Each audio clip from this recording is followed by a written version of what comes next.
नमस्कार दोस्तों, प्रज्ञावाणी YouTube channel में आप सभी का बहुत बहुत स्वागत है। प्रस्तुत है युग गीता 271 शास्त्रीय कर्मों के भेद। श्रीमद् भगवत गीता के 17वें अध्याय के 5वें एवं 6ठे श्लोक पर चर्चा इससे पूर्व की किस्त में की गई थी। इन दोनों श्लोकों में श्री भगवान कहते हैं कि जो मनुष्य शास्त्र विधि से रहित होकर घोर तप करते हैं, जो दंभ और अहंकार से अच्छी तरह से युक्त हैं, जो भोग पदार्थ आसक्ति और हठ से युक्त हैं, जो शरीर में स्थित 5 भूतों को अर्थात 5 भौतिक शरीर को तथा अंतःकरण में स्थित मुझ परमात्मा को भी कृश करने वाले हैं, उन अज्ञानियों को तू आसुरी निष्ठा वाला समझ। यह एक महत्वपूर्ण वचन है, क्योंकि यहाँ भगवान यह स्पष्ट कर रहे हैं कि हर तपस्वी की निष्ठा सात्विक नहीं होती, बल्कि ऐसे भी व्यक्तित्व होते हैं जो शास्त्रीय विधि से, संस्कार विधि से च्युत होते हैं, परंतु तब भी घोर तप में निरत रहते हैं, क्योंकि उनकी अभिरुचि शक्ति संग्रह में होती है। न तो वे स्वयं ईश्वरीय व्यवस्था को मानते हैं और न ही कोई दूसरा उसका पालन करना चाहता है तो वे उसे करने देते हैं। इसीलिए रावण ने जब तपस्या के बाद त्रिलोक पर अधिकार कर लिया तो उसके बाद उसने दैवी व्यवस्था को भी मानने से इनकार कर दिया।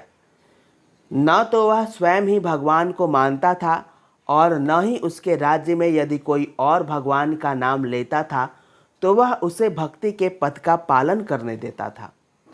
इसीलिए तो उसने विभीषण को लात मारकर राज्य से निकाल दिया था।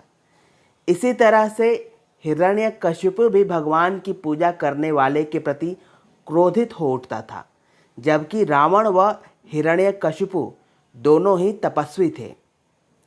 इसीलिए श्री भगवान कहते हैं कि ऐसे व्यक्ति करते तो घोर तप हैं, परंतु वह अशास्त्र विहित अर्थात शास्त्र विरुद्ध होता है, क्योंकि उनका भाव तामसिक होता है और उनका उद्देश्य मात्र शक्ति का अर्जन करना और फिर उस शक्ति का उपयोग अहंकार के प्रदर्शन के लिए करना होता है। ऐसे व्यक्ति फिर दंभी, अहंकारी और हठी हो जाते हैं। श्री भगवान ऐसे व्यक्तियों की निष्ठा को आसुरी स्वभाव वाली निष्ठा बताते हैं, क्योंकि उनके लिए तपस्या भी अहंकार के प्रदर्शन का ही माध्यम होती है। ऐसे व्यक्तियों के लिए फिर इंद्रियों को कष्ट देना, उन्हें कृश करना ही तपस्या का उद्देश्य बन जाता है। भगवान कहते हैं कि ऐसी तपस्या शास्त्र विरुद्ध है। इसके बाद वे कहते हैं कि आहारः तु अपि सर्वस्य त्रिविधि भवति प्रियः यज्ञः तपः तथा दानम तेषाम भेदम इमं शृणु। अर्थात आहार भी सबको 3 प्रकार का प्रिय होता है और वैसे ही यज्ञ, तप और दान भी 3 प्रकार के होते हैं। अर्थात शास्त्रीय कर्मों में भी गुणों को लेकर 3 प्रकार की रुचि होती है। तू उनके इस भेद को सुन। यहाँ श्री भगवान एक बहुत ही गंभीर बात कह रहे हैं। पहले तो उन्होंने यह कहा कि हर व्यक्ति का व्यक्तित्व उसके अंतःकरण में निहित भाव के अनुरूप होता है। जिसके अंतःकरण में जैसा भाव होता है वैसी ही उसकी श्रद्धा होती है, और जिसकी जैसी निष्ठा होती है उसकी वैसी ही गति भी होती है। यहाँ जो पहली बात श्री भगवान कहते हैं कि आहार तो शरीर की आवश्यकता है, और जिसकी जैसी निष्ठा होती है उसकी पहचान केवल यजन पूजन से ही नहीं होती, बल्कि भोजन के प्रति रुचि उनके आहारस्त्वपि से भी उनकी पहचान हो जाती है। वे कहते हैं कि कुछ लोगों का मन स्वाभाविक ही कुछ भोज्य पदार्थों को देखकर ललचाने लगता है और उसके अनुसार भी उनकी श्रद्धा की पहचान हो जाती है। इस संदर्भ में एक रुचिकर कथा आती है। एक प्रसिद्ध संत हुए, उनका नाम था संत वल्लभाचार्य। एक बार एक प्रसिद्ध धनाढ़ सेठ उनसे मिलने आए।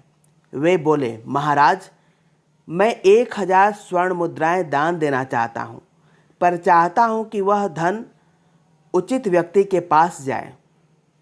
स्वामी वल्लभाचार्य बोले, सेठ जी, यह धन आपका सुधर्म का पालन करते हुए अर्जित है अथवा दुष्कर्मों के पद से प्राप्त हुआ है। सेठ बोले, स्वामी जी आप माफ़ करें, पर यह धन अनीति का है, यह काला बाजारी का धन है। स्वामी जी बोले, सेठ जी फिर यह धन अपनी प्रवृत्ति के अनुसार व्यक्ति ढूंढ लेगा। सेठ बोले, ऐसा कैसे?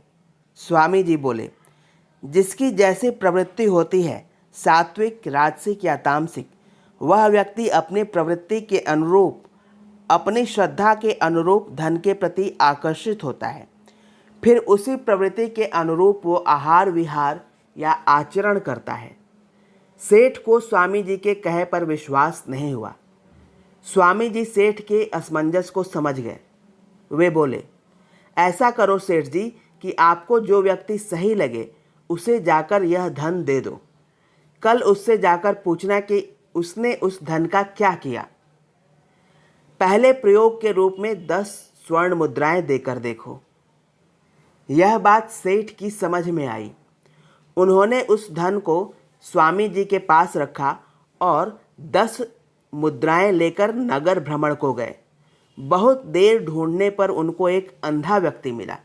सेठ ने सोचा, यह अंधा व्यक्ति धन से क्या बुरा काम करेगा, मैं इसी को दे देता हूँ।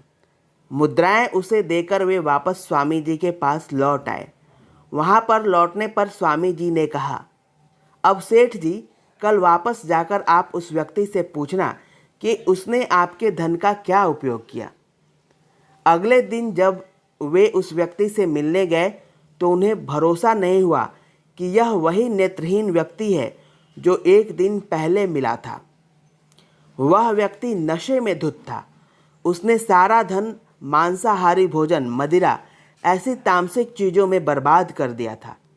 सेठ जी ने वापस लौटकर स्वामी जी को यह घटनाक्रम सुनाया। स्वामी जी बोले, इसीलिए मैं कह रहा था कि जैसी निष्ठा वैसा आहार। यही सत्य श्री भगवान भी इस श्लोक में कहते हैं। वे कहते हैं, श्रद्धा के अनुसार व्यक्ति आहार लेता है और जिस तरह से आहार 3 प्रकार का होता है, वैसे ही शास्त्रीय यज्ञ, तप आदि कार्य भी 3 तरह के होते हैं। श्री भगवान यहाँ उसी भेद का वर्णन करने वाले हैं, जिसके लिए वे कहते हैं कि तेसाम भेदमिमं शृणु, उनके भेद को भली भांति सुनो। आगे के श्लोकों में उसी भेद का वर्णन है क्रमशः। दोस्तों, अगर आपको हमारा ये प्रयास अच्छा लगे तो कमेंट बॉक्स में जय श्री कृष्ण लिखना न भूलें। साथ ही इस वीडियो के लास्ट में डिस्क्रिप्शन बॉक्स में युग गीता के अन्य भागों का भी लिंक दिया गया है, उसे भी एक बार ज़रूर सुनें। धन्यवाद।